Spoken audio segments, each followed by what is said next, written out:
Hi అండి, నమస్తే. Welcome to my channel. ఇవాళ అయితే నేను గోరు చిక్కుడుతో కారం ఎలా చేసుకోవాలో చూపించేస్తానండి.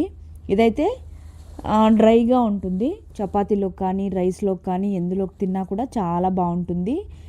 మనం ఈ మసాలా పౌడర్ వేయడం వల్ల చాలా అంటే చాలా కమ్మగా ఉంటుంది, టేస్టీగా కూడా ఉంటుంది. లేదు అంటే అలానే డైరెక్ట్గా ఫ్రై అయి తినేసేయచ్చు, అంత బాగుంటుంది టేస్ట్ అయితే మాత్రం. అందులోనే ఇందులో ఎక్కువగా పీచు పదార్థం ఉండడం వల్ల అంటే ఫైబర్ ఎక్కువగా ఉంటుంది కాబట్టి డైజెషన్కి అయితే మంచిగా యూజ్ అవుతుంది. ఇది తినడం వల్ల అయితే మనం ఎప్పుడు ప్రోటీన్ మీదే ఎక్కువ అనుకుంటుంటాం కదా, ప్రోటీన్ ఎక్కువ తినాలి అనేటట్టుగా ఈ డైట్ ఫాలో అయ్యే వాళ్ళు కూడా అలానే ఫైబర్ కూడా ఎక్కువ తినాలి మనము. కాబట్టి ఇలాంటివి ట్రై చేసామంటే ఎక్కువ రైస్ లేకుండా డైరెక్ట్గా దీన్నే తినేసేయచ్చు. టేస్ట్ కూడా బాగుంటుంది. ఇందులో నువ్వులు కూడా వేస్తాం కాబట్టి మంచిగా హెల్త్ కూడా చాలా మంచిది. తప్పకుండా ట్రై చేయండి. లేట్ చేయకుండా ప్రాసెస్లోకి వెళ్ళిపోదాం. ముందుగా అయితే గోరుచిక్కుడిని ఈ విధంగా తుడిమెలు తీసేసుకొని ఒలిచి పెట్టుకోవాలి.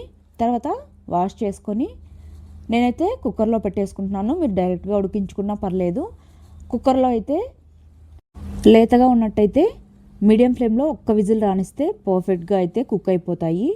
లేదు అంటే మీరు గిన్నెలో అయినా సపరేట్గా ఉడికించుకోవచ్చు, ఈజీగా అయిపోతుంది కుక్కర్లో అయితే. చూడండి, ఇక్కడ నేను చూపిస్తున్నాను కదా, పర్ఫెక్ట్గా అయితే కుక్ అయిపోయింది. ఒక్క విజిల్ అయితే సరిపోతుంది మీడియం ఫ్లేమ్లో. కాస్త ముదిరినట్టయితే 2 విజిల్స్ పెట్టుకోండి. వాటర్ వేసుకొని అందులో సాల్ట్ వేసుకొని ఒక్క విజిల్ మీడియం ఫ్లేమ్లో పెట్టేసుకుంటే సరిపోతుంది. వాటినైతే స్ట్రైనర్లో వేసేసుకొని పక్కన పెట్టేసుకోవాలి, చల్లారాలి అవి. తర్వాత అయితే మనం ఇక్కడ పౌడర్ అయితే ప్రిపేర్ చేసేసుకుందాం. కడాయి పెట్టుకొని ముందుగా అయితే గుప్పెడదాకా పల్లీలు తీసుకొని వాటిని దోరగా వేయించుకోవాలి.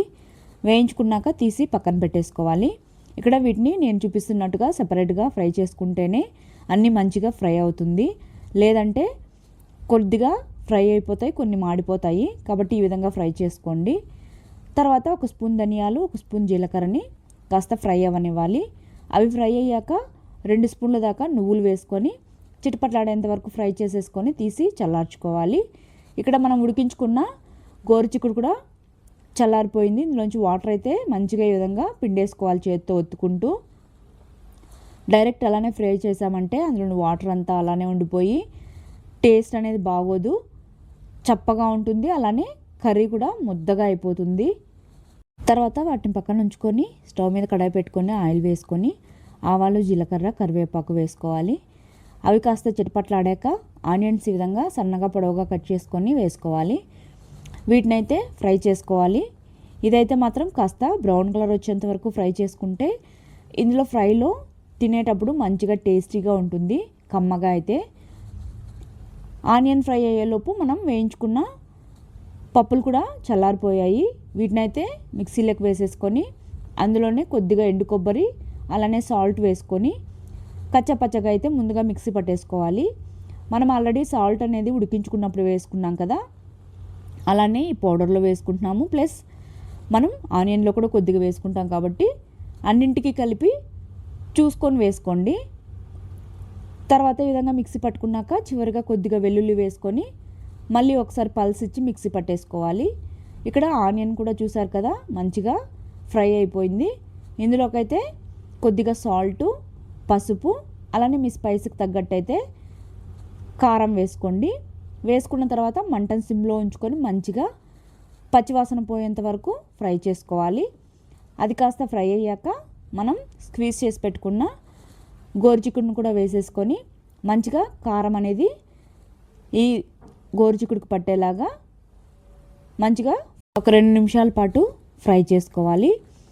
ఇది కాస్త మంచిగా ఫ్రై అయిందంటే బాగుంటుంది. లేదు అంటే కారం, పసుపు వేసాం కాబట్టి అలానే పచ్చి స్మెల్ వస్తుంది. ఇది కాస్త ఫ్రై అయ్యాక మనం మిక్సీ పట్టి పెట్టుకున్న పౌడర్ని అయితే వేసేసుకోవాలి. వేసుకున్న తర్వాత అది కూడా మంచిగా మిక్స్ చేసుకొని ఒక 2 నిమిషాల పాటు సిమ్లో ఉంచుకుంటే సరిపోతుంది. ఎక్కువగా ఫ్రై అవ్వాల్సిన పని లేదు. ఈ విధంగా ఫ్రై చేసేసుకొని వేడివేడిగా అలానే తిన్నా పర్లేదు, లేదు అంటే చపాతీ లేదు వేడివేడి అన్నంలోకైనా పర్ఫెక్ట్గా ఉంటుంది, చాలా టేస్టీగా ఉంటుంది. అలానే పొడి పొడిగా భలేగా ఉంటుంది ఇలా చేయడం వల్ల. మనం వాటర్ అనేవి స్క్వీజ్ చేయకపోతే ముద్దగా అయిపోతుంది, అలా టేస్టీగా కూడా ఉండదు. చూసారు కదా, చాలా సింపుల్గా అయిపోయింది కదా, టేస్టీగా కూడా ఉంటుంది. తప్పకుండా ట్రై చేసేయండి. నచ్చినట్టయితే ప్లీజ్ సబ్స్క్రైబ్ చేసేసుకోండి. Bye, thank you for watching.